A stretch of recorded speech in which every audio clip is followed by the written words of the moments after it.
Oh!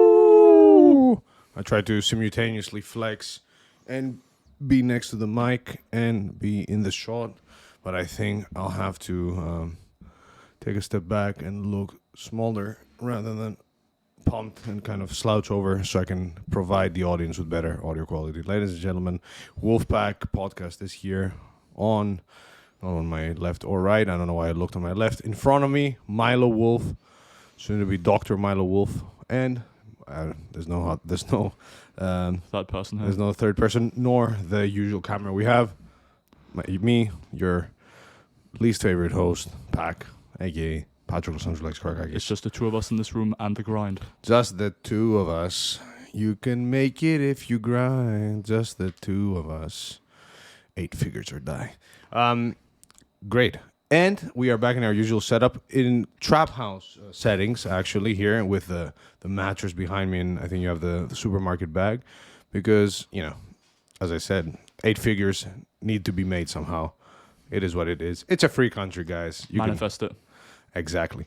And we are here in beautiful Southampton right before I leave for New York. So we will be back to our sad setup. sad setup, aka a setup that most people don't even realize is there because they're just listening to this. I'm going there for some exciting research on deloads. More on that soon, but it is it's for a study that Max Coleman from the Lehman College, aka Dr. Brad Schoenfeld's lab, is leading for his thesis. And I am honored to be able to help out with his study. But more on that and a proper episode on that later. For now, we are here with the man, the myth, the legend, Milo Wolf, the long muscle length addict, the person that has essentially stopped going to full range of motion for the past 8 weeks, maybe? 8 weeks. Imagine that life. And is not only knee deep in the research as far as muscle length and muscle growth go, but is also preparing a huge study, which we announced on a previous episode, and has also reviewed a few recent studies on range of motion that, again, hype up team long muscle lengths. So, without further ado, what I want to do in this episode is talk about those 2 new studies. 3, but also mention, have a little segment, maybe at the end, and talk about how, hey, this, the fact that we're getting more evidence on long muscle lengths, and there are, the fact that they may be training at long muscle lengths may be as good, or in some cases, even better than full ROM, that we do not necessarily need to view this, to view range of motion as a black or white choice. And it's not like anybody's advocating for a specific ROM to be better because we're getting paid by range of motion. Are we not, though? So, without further ado, can you tell us about those studies that came out? Absolutely. So study number 1 was conducted by Cassiano and colleagues, and this was maybe like 5 months back or so, 4 months back.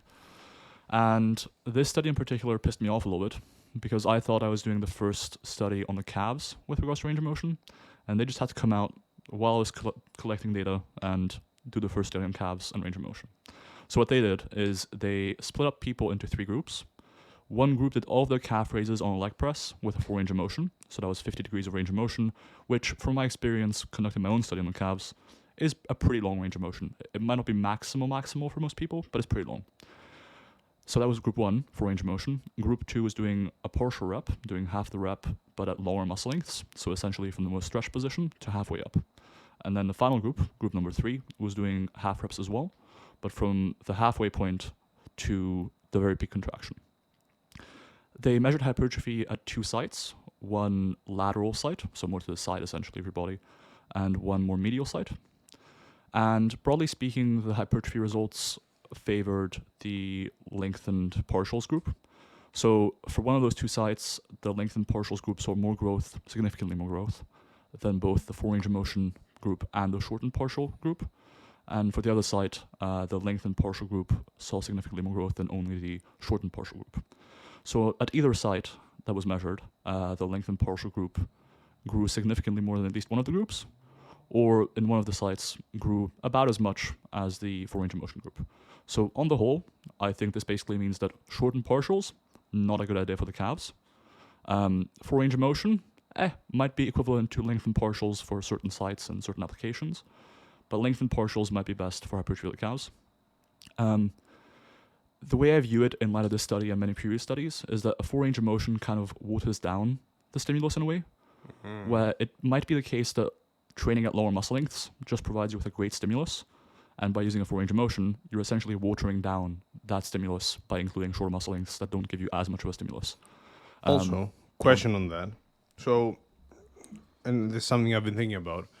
If, let's say, because obviously the general guideline is train close to failure, the definition of failure for some people is slightly different than others.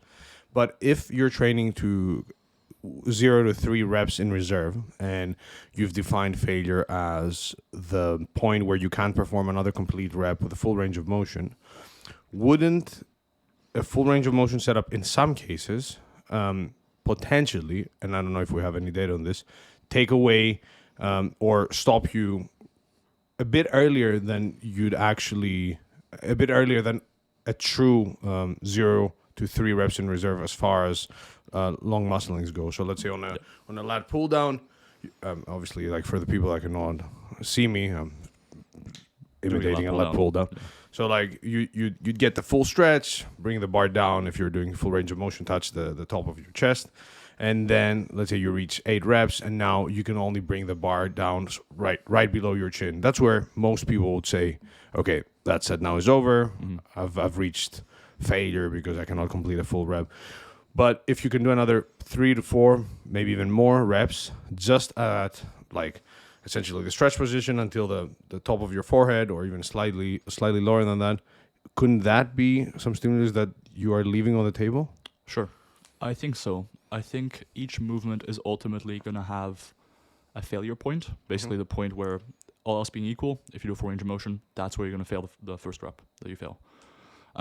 For certain exercises, like for example, a squat or a bench, that will be at relatively lower muscle lengths.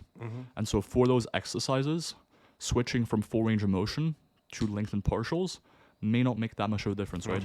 Because you're not watering down the stimulus as much potentially. Whereas, as you mentioned, for back work, maybe side delt work, maybe bicep work, and to be honest, probably calves as well from my experience, if you do lengthened partials, you can use a lot more weight than if you do a full range of motion.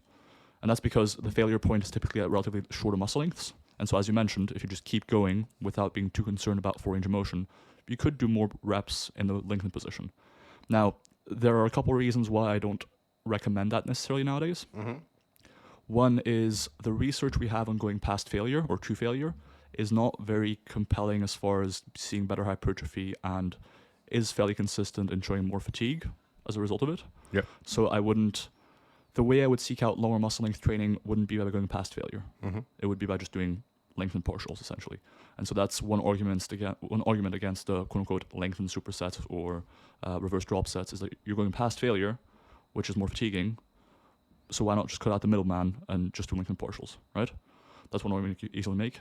So that's, I think, the main thing. I think for exercises like calf raises potentially, like in the study, pull downs, rows, lateral raises, free weight lateral raises especially, there may be a point to doing either lengthened partials or emphasizing lengthened positions somehow, because otherwise it doesn't get much love in those exercises. Okay. Yeah, and that was what the voice in my head was saying. One of the 20 voices in my head was that in the literature we haven't seen training to failure producing more hypertrophy versus non-training to failure. But then in my head I'm also thinking like, okay, on those studies, one, exercise selection matters, and two, going to failure would still not be past failure. At 100%. least 100%. And another important consideration there is the studies we have on muscle length, etc. They haven't looked at lengthened supersets. Like what we know now, or what we suspect at least, is that lengthened partials are probably better for hypertrophy than full range of motion, at least for a lot of exercises, I think. But we haven't tested for stretched supersets or the idea of going to failure with a full range of motion set and then doing partial reps in a length position. We haven't tested it out. So while the evidence around training at lower muscle lengths might make you think, oh, I should emphasize the lengthened position by pausing at the bottom, by doing some extra reps in a lengthened position after my full range of motion set, etc., that is a very indirect application of the studies we do have. And so I would be cautious of applying the results we have in that fashion, because you wouldn't see a study that says, oh, sets of 15 grow you more than sets of 10, so I'll do sets of 20. You know? Yeah. It's an indirect application, and you can never be sure that it would. Rationale may be solid, and in this case, I think for most people it makes some sense intuitively, but that doesn't mean that the results will be what you predict they would be. Yeah. I always, when we've talked about this here as well, whenever it came to those slight modifications to, okay, pause at the bottom, stay at the stretch more, I always saw them as, okay, small bets that don't carry a lot of risk and may potentially carry a small benefit that, for a bodybuilder or somebody who's looking to maximize hypertrophy may make sense. I agree, but I think those smaller bets should come after we implement the things that actually have been studied, right? I think as an additional, a bonus point, you can try pausing the lengthened position, and that might help. We don't have any evidence that it will for sure, but the rationale makes sense. But I think before we turn to that, it probably makes sense to look at the things that we've actually studied, namely, full range of motion versus partial range of motion, lengthened partials versus full range of motion. And that's where 2 more studies come in. So a further study was published by Pedrosa and colleagues very, very recently, and this study got shared around by Brad Schoenfeld on Instagram. So essentially what they did in that study is they had 2 groups. Both of them trained the preacher curl exercise, with one group doing essentially the bottom half of each rep, and by bottom half of each rep, I mean the bottom half of the part of the range of motion that's still under tension, right? Like once your forearm reaches perpendicular to the floor in the preacher curl, there's essentially no more resistance to elbow flexion, and so you don't want to really go past that because it doesn't add anything to the exercise anymore. And so a lot of people, this was one very intuitive but lazy and misguided critique of the study. Shots fired. I saw some comments with 30 plus likes, etc., making this argument, is that inherently the group doing the bottom half of the rep would see more growth because it's the harder part of the exercise. But in exercise science, in any sort of intervention study where they test for different programs or the effect of different variables, one thing that is kind of, sports science 101 is that you try and match for training stimulus. And so in this case, obviously the group that was doing shortened partials, the moment arm is way shorter, so the rep is way easier, that group used way more weight to make up for it, right? So that then both groups train to failure. That's the main thing. And provided both sets are taken to failure, on principle at least, the training stimulus should be similar, unless there's a difference between training at shorter muscle lengths and longer muscle lengths, which in this case there was, and the longer muscle length group saw more growth in their biceps. Yeah, I get that criticism if you just look at the image shared on social media. But it's funny though, because the image shared on social media showed it was in some women, I think, and it showed a woman doing lengthened partials with like a red dumbbell that looked about 2 kilograms heavy, and then doing shortened partials with a dumbbell that looked about 5 times as heavy. So even on the image that was shared, it was quite apparent that the weight being used was not the same. It's a bit of a knee-jerk reaction situation where people are like, this is the new thing, the science, F you guys. Which brings me to a next set of questions, actually. What do you think the main barriers to, let's say, slight step back, let's say more evidence comes out and it does show what the few studies that are out there, I'd say around less than 10 studies, but over 5. On what exactly? On lengthened partials being really good for muscle growth and at least equal to full range of motion. Full range of motion, I think, is only a couple of studies, the direct comparison. Sure. Right? There's only a direct comparison between lengthened partials, and by lengthened partials, I mean partials that had a longer average muscle length than a full range of motion condition. There's only 4 studies comparing full range of motion to lengthened partials. But there's a lot of studies comparing, for example, there's 9 studies now, I think, comparing lengthened partials to shortened partials. There's around 10, 11 studies maybe now on full range of motion versus partials overall. But as I said, only 4 of them on lengthened partials. So the other 7 were conducted on shortened partials versus full range of motion. And that is likely why previous systematic reviews and meta-analyses have found that full range of motion was about as good or better than partials for muscle growth, is because their sub-analysis didn't... Exactly. The overwhelming majority of the studies on full range of motion versus partial range of motion had the partial range of motion condition performing in a short muscle length. And so it wasn't really, is full range of motion better than partial range of motion? It was what muscle length is better as far as hypertrophy goes. Yep. And that's where our next study comes in, as we discussed in the previous episode, Wait. looking at. Go on. Yeah, so because I opened a bracket and then you closed the bracket and then we moved on. So I wanted to ask is, let's say even more comes out, because you could say that at the moment there is a, like if we had to bet, we would bet that partials along muscle lengths are probably quite good for muscle growth. But let's say in the next couple of years more evidence comes out. What do you think the main barrier for individuals who train and have trained hard and have used a full and sometimes even an excessive range of motion? What do you think the main barrier to them will be as far as switching or trusting partials along muscle lengths? I mean, I think there's a lot of inertia, first of all. Like with any pendulum, as far as, a few years ago, I think a lot of people were into the idea of constant tension. And then at least within the evidence-based community, the pendulum sort of swung the other way. And for a few years now, people have been really into the idea of full range of motion, at least within our sort of evidence-based niche. I think it'll just take a while for that idea to really grab hold. Like there's always going to be some early adopters, etc. But I think even if more evidence comes out in favor of longer muscle length partials, it'll just take a while.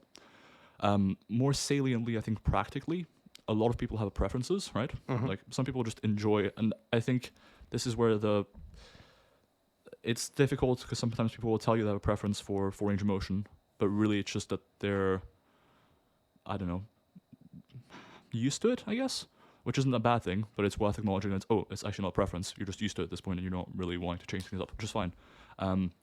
Another practical consideration would be for certain exercises like pull downs.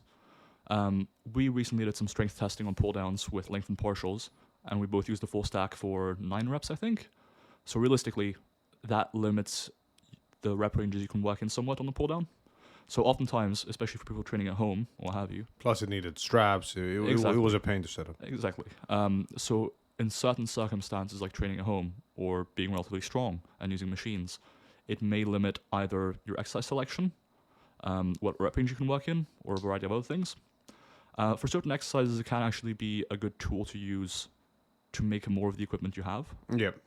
So, I mean, in a couple of ways. One, it can make the exercise harder. Like I'm thinking, for example, of RDLs, where previously I could do maybe like 160 kilograms for a set of 8 to 10, maybe. Whereas now I'm more so down to 140, just by doing lengthened partials. But for other exercises, it's the opposite. So that's one thing worth keeping in mind. Another thing where lengthened partials can be helpful, though, is if you don't have access to equipment that would put lots of tension in a lengthened position. Thinking, for example, let's say you're training at home, right? You don't have a cable station. You can either do full range of motion lateral raises with dumbbells, but not really get any work at low muscle lengths, or you could do partials with those dumbbells at the stretch position and get a decent stimulus from it. But yeah, so I think honestly mainly logistics as far as equipment goes, preference, being used to it, and or inertia, and finally just sort of general consensus or being informed about what's going on in the research, etc. Which it's a weird one as well because I've seen lots of social media posts about this stuff lately, but not everyone. I think there's different takes on the literature. Obviously, I'm biased and I'm going to say mine is the correct one. I'd hope so at least because I've probably spent more time on this than a lot of people have. Yeah, that's why I would also say, this. I doubt most people have done the deep dive that you have done because it's part of your degree. It wasn't like you woke up one day and you were like, let me. I'm the wrong guy now. Yes, exactly. Yeah, no, so that's what I think the main barriers are to potentially moving your training more towards lengthened partials. And then finally, like, if you have any sort of hybrid goals, like also strength or functional performance or transfer to any other sport, in all likelihood, you'll still want to be reasonably strong or perform reasonably well at short muscle lengths too. Yeah. And I'm not saying that training at lengthened positions won't carry over at all to shortened positions. Because ultimately, if you perform resistance training, you're going to have some carryover already. Like the details don't matter that much. But you may see a bit more of a carryover if you're training through a full range of motion to shorter muscle length work in other sports or other tasks, essentially. Yep. Nice. And I think that really highlights the idea that, hey, we shouldn't view this as either or. And there's going to be many people that will benefit from using both a full and a partial range of motion. No, 100%, I agree. And then the final study, study number 3, is one I peer-reviewed recently. So I'm not sure if I'm supposed to say this because I signed my peer review of this article. You should. They emailed me back. They emailed me back saying that's not allowed. And I was like, but I want to. Are you sure it's not allowed? They're like, yeah, it's not allowed. we'll make it public afterwards. And I was like, oh, so I had to remove it. Anyways, They'll make it public after after it's been published or something, I guess. I don't know. Okay. Anyways, I actually knew of this study already as a preprint, but I was invited to peer review it as a study, so that was nice. They cleaned up a lot of the figures and graphs, etc., from the preprint to the study, so that was good to see. I had a few gripes with the study, but I won't get into those here because it's probably boring to most listeners. But yeah, essentially, they compared... The griper. Indeed. They compared two groups, one group doing only preacher curls and one group doing only incline curls. Interestingly, this study was done in women only because they saw that we don't have much data on range of motion and resistance profiles in general, and especially not in women. So fair enough, they did a study in women, which is good. I want to say it was 10 weeks of training, and they performed preacher curls or incline curls. And essentially the question there is, all the sets and reps were the same, the load, auto failure, etc.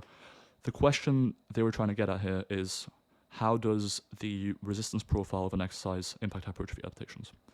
Specifically, it's important to note that in a preacher curl, because your shoulder is flexed, the long head of your biceps is a bit more shortened. In an incline curl, because your shoulder is extended or a bit behind you, the long head of your biceps is a bit more lengthened. So essentially, in the preacher curl, one of your heads of your biceps is a bit more shortened. In the incline curl, one of the heads of your biceps is a bit more lengthened.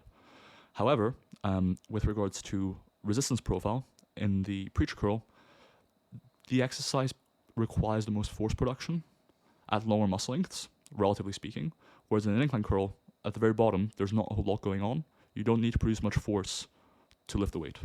So essentially, to me, the question they were really asking is, all right, well, which is more important? Absolute muscle length, like how long is the muscle length we're training at, or how much tension is there at that relatively long muscle length, right? Because that's a distinction, right? Like, let's say, for example, you're doing dumbbell ladder raises. Sure, at the bottom, positionally, like anatomically, your side delts may be reasonably lengthened, but there's no tension there. So does that matter? Is that useful? Which one's more important? The latter. Yes, exactly. Was it? Nice. I can't actually remember what I said. I wasn't listening. Excellent. And so essentially what they saw is that in the incline curl condition, there wasn't really much muscle growth going on at all. There was a trend for more distal sites. So they measured 3 sites for the biceps or for the elbow flexors, from more proximal, so closer to the shoulder, to more distal, so closer to the elbow. And the general trend they saw is that the more distal the measurement site, the bigger the difference in growth between the preacher curl and incline curl condition. The preacher curl condition generally saw better growth, which to me indicates that it's not about training at the absolute longest muscle length necessarily. It may be more important to make sure that there's tension there, right? Which to me, to be honest, means that lengthened partials take yet another dub in a way. And the reason I say that is because when you're doing a full range of motion, you are training through longest muscle lengths. So that's essentially that box ticked. But depending on the exercise, you may not get enough tension there for it to be stimulative. And this study suggests, the tension being there, or it being difficult there, is quite important. So if, let's say, for example, let me think, in a lateral raise, if you do a full range of motion, sure, you're getting a relatively long muscle length at the bottom, but there's just not enough weight that you're using, and the moment arms aren't long enough for it to be stimulating that. Whereas by doing lengthened partials, you're able to make that stimulating. Make sense? And so that's essentially what they found. For what it's worth, the differences in hypertrophy weren't major, so there were no between group differences. So I'm talking about like very small differences here, and it's not clear that it would be meaningful. But the trend was consistent in that, the more distal the measurement site, the more of a difference there was in growth. So it might be the case that training at lower muscle lengths and placing plenty of tension there is especially helpful in promoting hypertrophy at more distal measurement sites than it is at more proximal measurement sites. And other lies they want you to believe. Exactly. So those are the 3 studies that I've come across recently. One of them I peer-reviewed. One of them recently came out from Pedrosa et al. And the final one was from Cassiano et al. On the calves. Awesome. So it seems that long muscle lengths, TM, or big long muscle lengths, Or team partial ROM. team partial ROM, and that's a nice segue, is entering the ring, and although an underdog, is scoring quite high in the first couple of rounds. That said, I think that was a nice pass with the play on Team Full ROM there, because we recently made a couple of social media posts announcing a new study that we're doing. We've talked about it briefly in the past. It is, I'd say, one of the biggest studies in sports science as far as collaboration goes. I've never heard of a study that actually even did multi-site data collection except for yours. So yeah, to my knowledge, shit, yeah. Pioneering. But that's something Dr. aka Associate Professor James Steele has been pushing, and we've been talking about with him for quite some time. The idea that, hey, research is meant to be collaborative, and for a lot of these projects that we carry out, especially the ones that don't receive tons of funding because they don't necessarily have a huge carryover to, let's say, the health sector or whatever. Collaborating with other universities and doing essentially the same study in a few universities may really help with sample size, and just allow us to really get much more out of the research or get closer to the truth as far as the research question goes. 100%. And where I got the idea from, or where I first heard about the sort of idea of, let's have multiple sites perform data collection at the same time so we can get a bigger sample size, and so we can, for example, replicate broader findings, is from psychology. So in the psychology field, about a decade or a couple of decades ago, there was a wider call for bigger sample sizes, especially as it relates to sort of niche studies that have had influential findings. And I think generally in psychology, it's been one of the fields where they've made an effort to have multi-site data collection and increased sample sizes, etc. And I think with sports science, it's very helpful as well, especially when we're talking about range of motion, for example, where the effect sizes we're talking about may not be massive, right? Like it might be a relatively small effect. And so for us to be able to detect it is quite challenging with small sample sizes. It's very unlikely even. And more importantly, if you have a small sample size, there's a good chance that you would find incorrect results, or incorrect in the terms of, okay, if there is a true effect, we wouldn't be able to find it. Yeah. Or if there is some sort of publication bias, for example, so studies with significant findings being published, whereas studies with insignificant findings not being published, then the literature might wind up looking quite different from what it's supposed to look like. Yeah. And so with a bigger study that is adequately powered to detect differences in trained lifters, that's very, very helpful in terms of informing us on a variety of topics here. Yeah. And as it stands, we have Solon University, so our university, you and I taking the lead on that. We have Sheffield Hallam University with a small asterisk next to it, but based on Liebel's feedback, they will be participating. And then fully confirmed, we have Auckland University of Technology in New Zealand, aka the lab of Eric Helms, but with Kai and Alyssa as well. Kai and Dr. Alyssa Joy Spencer. We didn't call Eric Helms doctor. So. Doctor, yeah. He's much more than just a doctor. And then we have the National Kapodistrian University of Athens with Professor Terzis and Kostas Tromaras. And Angela Stasinaki, who's conducted previous research on the triceps with range of motion. And a couple of more people that I'm forgetting.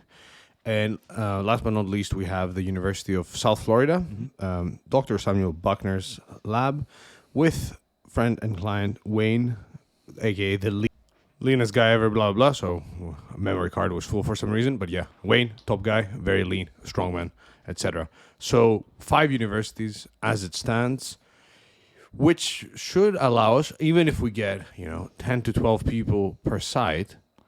I'm more confident in that. I think 10 to 20 is probably a better estimate, especially considering, and this is kind of, it's unfortunate, but that's just how it is. I think this study will probably take like a year or two to run fully, and that's because we want a big sample size. And I think if we give it a year or two, realistically, I wouldn't be surprised if you got 50 to 100 people or even more.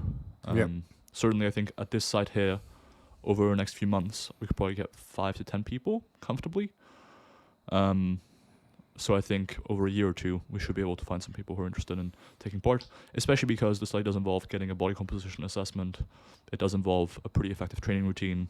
It's only 8 weeks and so forth.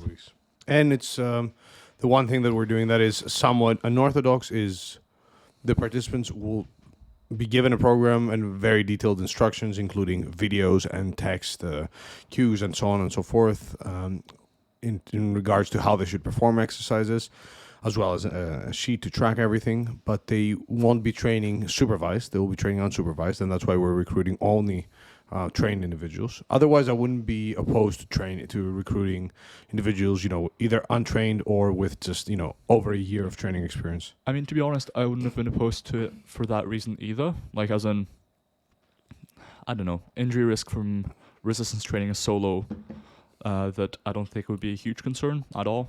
It would be more of a concern. Like the main concern here is that they would be able to, by having that experience, if you tell them, hey, do this exercise and do it this way and take it to failure, you can trust that they are experienced enough to training hard in the past, so that I think that's fair enough. And I think if nothing else, it provides us with a bit more ecological validity, because ultimately pretty much everyone who cares about this shit, they've been lifting for a few years. So if you want to make sure that the results extrapolate to them, or at least be more confident they will, studying these people specifically is a good idea. Yeah, and at the same time, like with every study, this study is not supposed to be viewed in isolation. More and more evidence on range of motion and muscle growth are coming out. You have the calf study coming out too. So the results of that study should be viewed, alongside the rest of the literature, even if it shows no difference or a big difference or full range of motion being better or whatever. I think what we should do now is do a live pre-registration of our not hypothesis as much as our predicted results. So then when it turns out to be exactly the way we said, we can flex about it. Okay, so I think that, this just a very quick recap of the study design. Mm-hmm. It's 8 weeks with 2 weeks pre and post testing, so 10 weeks in total if you include the testing. The pre and post testing includes a body composition assessment done either via BotPod, DEXA, or is it calipers? Yeah. Or calipers, and that's for one of the sites that doesn't have BotPod or DEXA, as well as ultrasound assessment of biceps and triceps. Yep, at 40%, 50%, 60%, and 70% of muscle length, so from more proximal to more distal sites. And we're also including a 6RM test for some exercises at both full and partial ranges of motion, while also observing how participants will do during the actual training intervention, because all their sets will be to failure. Which takes me to the program. Do you remember it by heart? Roughly. On day 1, they're doing some 45-degree incline dumbbell pressing, some pull-downs, some curls, some tricep extensions, some lateral raises. On day 2, doing some overhead pressing with a machine. They're doing some lateral raises, back work, and arm work again. And day 3, they're doing some... Okay, there we go. The actual plan now, aside from your freestyle mumbo jumbo. So day 1, they're starting with a 45-degree incline dumbbell press for 4 sets of 6 reps to failure, followed by underhand pull downs of 4 sets of 6 again to failure, dumbbell skull crushers, 3 sets of 15 to failure, dumbbell supinating curl, 3 sets of 15 to failure, and then they finish with lateral raises, dumbbell lateral raises, 3 sets of 15 to failure. So there will be we will have 2 groups, one group doing only full range of motion, and that would be a full range of motion as somebody who subscribes to, Team Full ROM or full, or even the way I train at the moment, because I enjoy training with a full range of motion. That sort of full range of motion, not the literature full range of motion, aka regular range of motion. It's not what your RDL say. I remember 2022 pack. He was all about the deficit on the RDLs, and now I see you pulling from the floor. At least I pulled 500 though. All right, Mr. Short and Partials. For 5 reps with a mini break because I was tired. So day 2, machine chest press to begin with, 4 sets of 10 to failure. Then machine neutral grip row, again 4 sets of 10. Everything's to failure, so I'll stop saying to failure. Cable curls, 4 sets of 10. Overhead tricep cable, single arm overhead extensions, 4 sets of 10. And last but not least, cable rear deltoid crossover, 4 sets of 10. And the last day, these days ideally will be separated by a day of rest and no other work done, ideally. Or if there's some lower body work, because participants will be able to do their own lower body training, they can do so. They will be instructed to do so after those sessions. So last day, Machine overhead press, 4 sets of 6. Cable pushdowns, 4 sets of 6. Easy preacher curls, 4 sets of 6. Cable lateral raises, 4 sets of 6. Cable crossovers, 4 sets of 15. And overhand pushdowns, 4 Pull sets downs. of pull downs. Yeah, sorry, 4 sets, 3 sets of 15. And the cable crossovers were 3 sets of 15, and so were the ones before. Yep. So pretty effective programming overall. Definitely designed to be effective in trained lifters, especially considering that all sets to failure. And so I think across 8 weeks, it's not the longest duration ever, but if we have enough participants, which we will have, we can definitely detect differences in outcomes. Yeah, we will also be tracking set RPE. Obviously, it's to failure, but we have that info there. Ideally, will all be 10, but if for any reason anybody doesn't take it to failure, then that will be recorded. Yeah, I think we'll have a few things like body weight being tracked, RPE being tracked, Session RPE. and we'll also have some post-study questionnaires about enjoyment, how difficult they found it, what would, Other barriers to using that. exactly. Okay, We've done some survey and interview studies on the topic before, so we have some information like that already, but it's just additional information about help contextualize the results when discussing them in, the discussion section, or when interpreting the results more broadly speaking within the evidence-based community and so forth. Exactly. So, predictions. I think that over 8 weeks, because we will have people who are trained, at least 2 years of resistance training experience, if not more. I think in 8 weeks, we won't see any differences as far as muscle growth goes between the two conditions. And overall, we may see increases in muscle size, but I think they will be non-significant. Sure, I'll make some better bets. Okay. I think with measures like the DEXA, the bod pod, and the skin fold calipers, we won't see a difference in lean body mass. Mm-hmm. I think with ultrasounds, we'll probably see some significant differences in Some more sites? distal sites, more Okay, fair distal enough. measurement sites. I think both groups will probably see some hypertrophy, but it won't be like anything massive. Mm-hmm. But I think there will be some differences in the more distal sites, especially because my expectation, and this might just be a hunch, it could be that lengthened training is partly effective because of how novel it is to people. So maybe within the first 6 months of doing lengthened training, you see a lot of distal hypertrophy, but then after 6 months, it's you've got your beginner gains from lengthened training. Yeah, and maybe. Part of me thinks that might be the case. It's literally just a hunch. But I think we might see some significant differences in the distal measurement sites. And with regards to strength, I actually think we will see some significant differences in partial range of motion strength adaptations. So I think the group doing lengthened partials only will probably see significantly greater improvements in partial range of motion strength. Whereas I think in full range of motion strength, there won't be any significant differences in improvements. So I think the lengthened partial group and the full range of motion group will see similar improvements in full range of motion strength, because ultimately, with people who've been training for 3 years, I think neither group will see great adaptations in their full range of motion strength, which they've been training for a long time. But I think the people who've presumably been training with the full range of motion for a while, but are now switching to lengthened partials, will probably see some pretty notable improvements in partial range of motion strength, whereas the full range of motion group won't see any major improvements in their lengthened partial strength, So that's I'd say, significant differences potentially in more distal measurement sites, none in the bod pod, DEXA, or skin fold calipers. And I think then significant differences in strength adaptations in the lengthened partial strength for the 6-rep maxes, but no differences in full range of motion strength. Those are my bets. So if it turns out exactly like I said, everyone can tell me I made up the data, and this will be great. But I can also flex about it, so who cares? Yeah, I agree. Will be interesting. The reason, if it was 12 to 16 weeks, I would place a bit. I would say we would probably see some significant increases in muscle growth overall. I was mostly thinking of the ultrasound, but yeah, if we do see these increases in distal sites, would you say that overall muscle growth was better for partials, or would it still be a cautious interpretation of hey? I would say so. I think that pattern has emerged so often now in different studies that I can pretty comfortably say, lengthened work probably grows your distal muscles, regions rather, a bit better than full range of motion or shortened partials. I think because there will only be a few sites, like if that does happen, it will only be a few sites on the whole muscle level, like combining everything, it may not be significant. But so I think overall it's still to me, paints the picture that lengthened walk may be better, because at more proximal sites, you see similar hypertrophy, but at more distal sites, you see better hypertrophy. So it's like, okay, well, I'm getting the same or better doing lengthened partials. And that's certainly my hunch from the literature so far. That's why I made these bets, you know? Yeah, that makes sense. And I don't disagree with your bets. PayPal.me/MiloWolf. Awesome. So, without...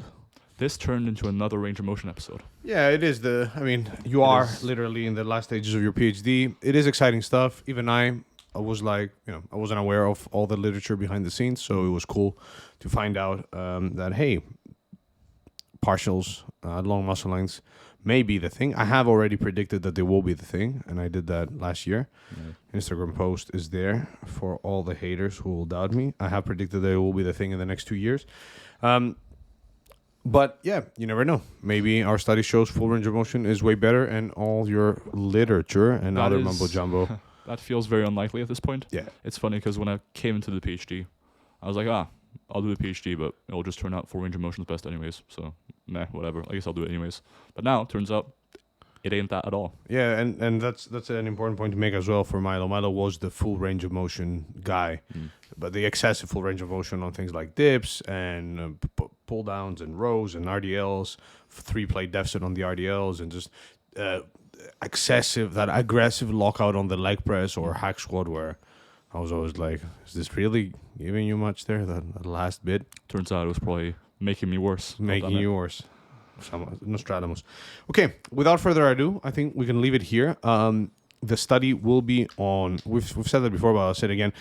When the study officially begins, we've gained ethical approval now, and we're just finishing some of, we were essentially preparing all the materials that both participants and researchers will need. Once that's all out, if for any reason you are near Southampton, UK, Sheffield, UK, Auckland, New Zealand. Fuck it, let's just say if you're in the UK, it's only 4 lab visits total, so it would take you a few days up front, a few days after 8 weeks, and that's it. Yep. So if you're in the UK, it'd be pretty easy for you. If you're in Greece, it should be feasible as well. Specifically, we have one site in Athens, so if you're in Athens, ideal. If you're in New Zealand and you're close to Auckland, then you can take part 2. And finally, if you're in South Florida, or anywhere nearby, or you're willing to travel to South Florida, then you can take part as well. We'll be sharing all the details to that stuff when the study actually commences, which should be in the next few weeks, hopefully, depending on the site. Certainly for the UK sites, we may be starting pretty soon, and then for the other sites, it may take a bit longer. But we'll be sharing all the details, making some posts about it, and, this could be you. We need you, like the US Army posters. Science needs you. Indeed. All right, so we'll leave it there. It's been another emotional episode of Muscle and Feels, aka Wolfpack Podcast. I didn't say we're back, and I didn't say which episode number, so props to me. So from us, we did it again. Here, oops, we did it again. See you in court. Peace.